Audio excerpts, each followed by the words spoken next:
Welcome, everyone, to another edition of SCRC's Let's Talk Caregiving. I'm your host, Roberto Velasquez, President and CEO of SCRC, and I'm here as always with my co-host, Marta Rañón, our Executive Vice President. Hey, Roberto. Hey, Marta. Today's special guest is Kerry Rogers, our very own SCRC Family Care Manager. Kerry is a licensed clinical social worker, and she works directly with family caregivers here at SCRC. She's also one of our specially trained staff members that provide the Reach to Caregiver evidence-based classes out in the community. Hi, Kerry. Welcome to our podcast. Hi, guys. Thanks for having me. So we are so thrilled that you're here to join us today because we want to talk about a topic that's near and dear to our hearts. And I know, Martha, you talk about this at all your classes, and we're constantly preaching this to families, and that's self-care and the importance of self-care. You know, being a caregiver is so challenging. Overwhelming, exhausting, and now with COVID, isolation, a lot of isolation because you're the fear of getting COVID and or the variant now, and it's just a lot of hesitation to be out in the community, especially when you're caring for somebody who is so vulnerable and at a high risk of contracting an illness that could actually cause serious injury, including death. So as a caregiver, the challenges, the exhaustion, the burden of being a caregiver is really exacerbated during these. It's always a challenge, but now it's even more so because of COVID. And self-care is one of those things that we talk about because we tend to forget that we need to take care of ourselves. We're always worried about taking care of somebody else. You know, Roberto, I realized that we were doing this podcast on self-care. I thought, perfect. I could use some right now. And I think it even goes beyond being a caregiver. I think it's just being a busy person that you need to incorporate self-care. Of course, we're going to talk more specifically about caregivers and how to help caregivers. But, I've been thinking and I've been feeling the stress of having to balance so many things in life right now, including the added anxiety of trying to keep safe and keep my family safe and try to stay away from, socially isolated and do my part to not spread this virus.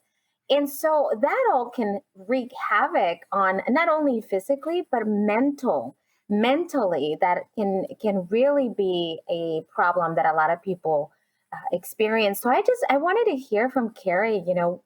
Kerry, I know you talk to a lot of caregivers and you have a lot of experience really guiding people through self-care. What are some suggestions? What can we all do to incorporate some self-care into our lives?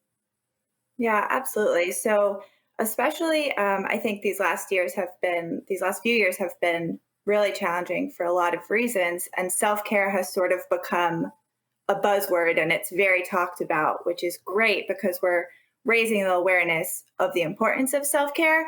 But that also means that a lot of self-care is talked about of take a bubble bath or take a 5-minute break or, these kind of get your nails done, these sort of pampering yourself sort of activities, which are great. And those can be fun and relaxing.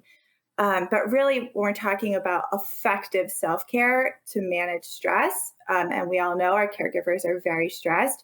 There's actually specific things that you can do to help your body and help your brain, process that stress to, take care of yourself in a more holistic and kind of deeper way. So that whenever I'm talking to caregivers about self-care, I try to focus on those tangible changes in routine or things that we can be doing every day that are going beyond that relaxation or pampering ourselves. And do you, Kerry, do you have some examples of some specific self-care activities that people can do beyond the pampering that you were mentioning? Yeah, definitely. So a big one is moving our bodies. So whether that is specifically exercise or just standing up and stretching in the middle of a work day. I know a lot of us are working at home, which means we're moving around a lot less than usual. So finding small ways to incorporate movement, focusing on our breathing, taking really intentional deep breaths can be really calming and can help us process that stress. And another big one is working on improving our sleep, because sleep and stress are really connected. So not having screen time right before bed, not having caffeine or alcohol right before bed, keeping the bedroom temperature cool enough that it's, at that optimal temperature for getting good sleep. Those are just a few sort of tangible examples that caregivers can incorporate. Kerry, you said something very interesting that I hadn't even really thought about. I am one of those that like to do my nails and take a bath. And I guess from what you're saying, and maybe our audience, is aware of this or not, I don't know, that we were kind of just putting a Band-Aid on the self-care activities, right? Because it's not realistic for me to take a bath every day. And with all the cleaning and washing that I do, yes, I probably need to do my nails more often, but I don't have time to do that all the time. So you're talking about really lifestyle changes when you're talking about better sleep habits and deep breathing. Those are things that we need to change more as a behavioral modification. Definitely. And I am fully in favor of all of the baths and doing our nails that anyone wants to do.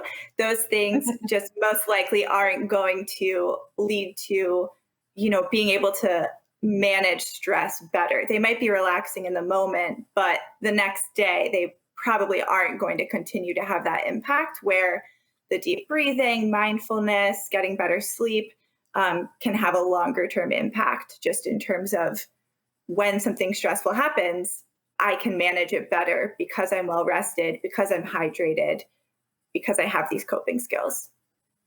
That's great to hear. We often, as you're saying, you think of these more elaborate types of things to do self-care. Walk on the beach, walk around the block. And sometimes you're a caregiver and you don't have time. So it's good to hear a few little tips that you could do just on an everyday, as Martha says, changing behavior. I know, for example, stop responding to emails, stop looking at your social media accounts, give your brain a rest is some simple things. What about, for men? Men are not typically going to be doing the bubble bath and the nails or the hand on painting the nails, the mani-pedi things. But we do have a lot of male caregivers. What are some other ideas that people can incorporate into their life that is kind of falls into the realm of self-care? Yeah, absolutely. One of my favorite self-care activities is what I like to call sort of stealthy self-care, similar to breathing, in that you can do it anytime and people don't necessarily know that that's what you're doing. So, and it also allows you to incorporate it when you're doing something else. So our caregivers are very, very busy, but you can take deep breaths while you're doing the dishes, for example, or while you're folding laundry. Those are things that you can integrate in, and it's not adding another thing to your to-do list or adding more time to your day. So one in particular that I like is progressive muscle relaxation, which is basically clenching your muscles and then releasing them. And there's tons of videos online that can walk you through it. But that is one that I recommend to my male and female caregivers. And it can be done, on the fly, sort of whenever you have a couple of minutes to spare. Even driving, I'm sure you can tense up and then relax as you're driving, with the traffic, and of course paying attention to your body as you're doing that. I'm curious, because I know that a lot of our listeners are caregivers, and hopefully they've been incorporating some of these activities already.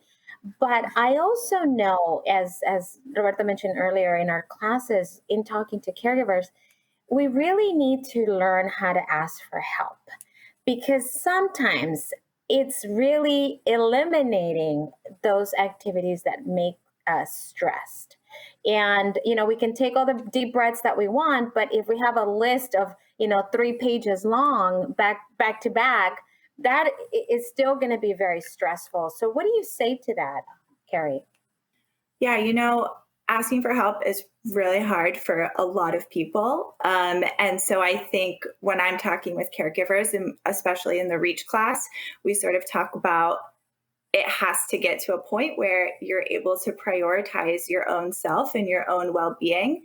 And that is a skill and it takes practice. And so I like to sort of offer myself as a resource to my caregivers that they can call me and practice asking me for help, or they can, practice on each other in the class, but really getting that practice down, because at the end of the day, as much as I wish that everyone in our caregivers' lives was offering to help them every day, we all know that that's not the lived experience or the reality of caregivers. And so it really does come down to getting comfortable with asking for that help. And I think something that helps with that is figuring out what area is a little bit less stressful to ask for help in. So some people are more comfortable asking for, can you pick up groceries for me? Or can you do the laundry? Not so much the emotional support.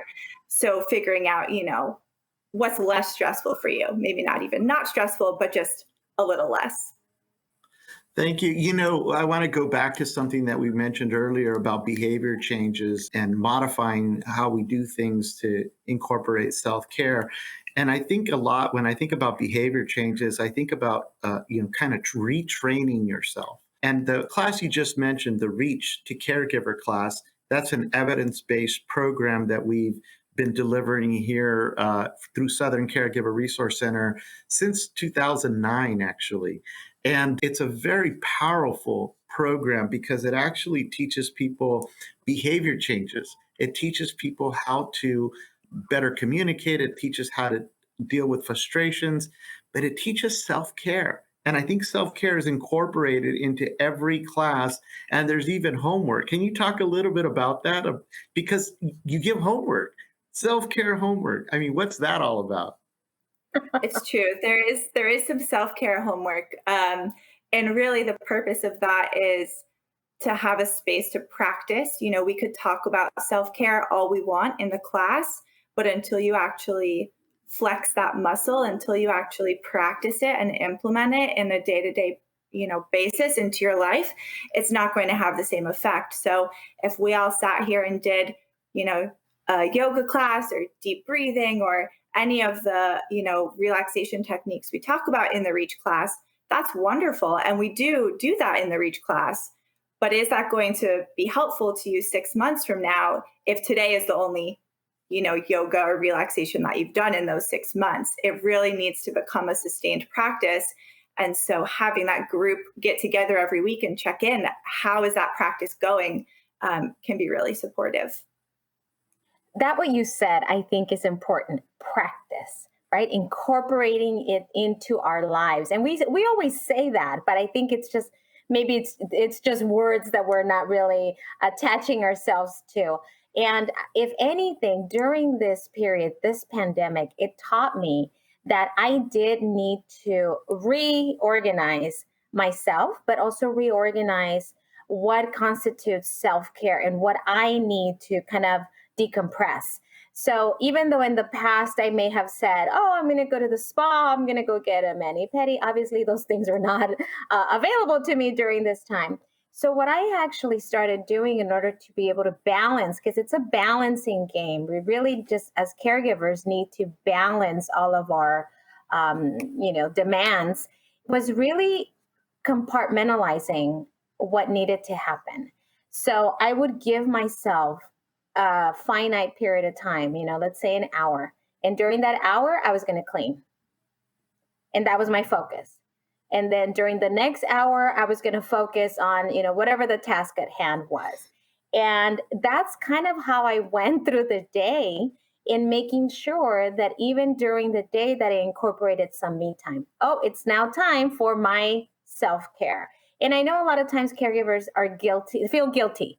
I'm not going to do that for myself because I have to clean, I have to wash, I have to do the caregiving, I have my children, I have the pets. But, at some point you have to incorporate that, or else you just run on empty all day. Martha, thank you for sharing that, how you've been able to manage and balance things, because oftentimes we say we're going to do something and then we don't. As Kerry was saying, you do yoga once in 3 months. What benefit is that if it's not something you do on a regular basis? So I think it's really important, like you said, to make that commitment, Martha, to make sure that you have a certain time of the day that you're doing something, and that's what you're going to do. And it's important because, I mean, what happens if we don't do self-care? And that's not really a rhetorical question. I mean, we've all experienced some meltdowns, some being just too overwhelmed, just not being able to focus. Family caregivers, whether they know it or not, sometimes fall into deep depressions. This isolation, the challenge, the not asking for help, just being so overwhelmed that you kind of paralyzed. So self-care is so important to incorporate into your life on a regular basis, because again, once every 5 months to do a yoga class is not going to be very helpful. But these are great. These are great examples. Kerry, have you talked to caregivers all the time? Do you have any success stories where somebody said, this is what I incorporated and now I'm feeling better? Anything like that? Yeah, absolutely. And to touch on Martha's point about feeling guilty, I hear that all the time from a lot of caregivers, that there's so many other people that need me, that need my attention. There's so many other things to do. And so a lot of the success stories in terms of self-care kind of come starting in that place of feeling guilty about taking any time for themselves. And so being able to open up that conversation of, well, you as just a person, first of all, deserve to be well taken care of.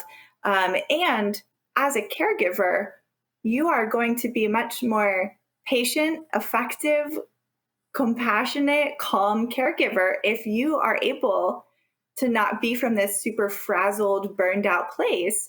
And so that's really where a lot of success can come in helping caregivers acknowledge that and advocate for themselves.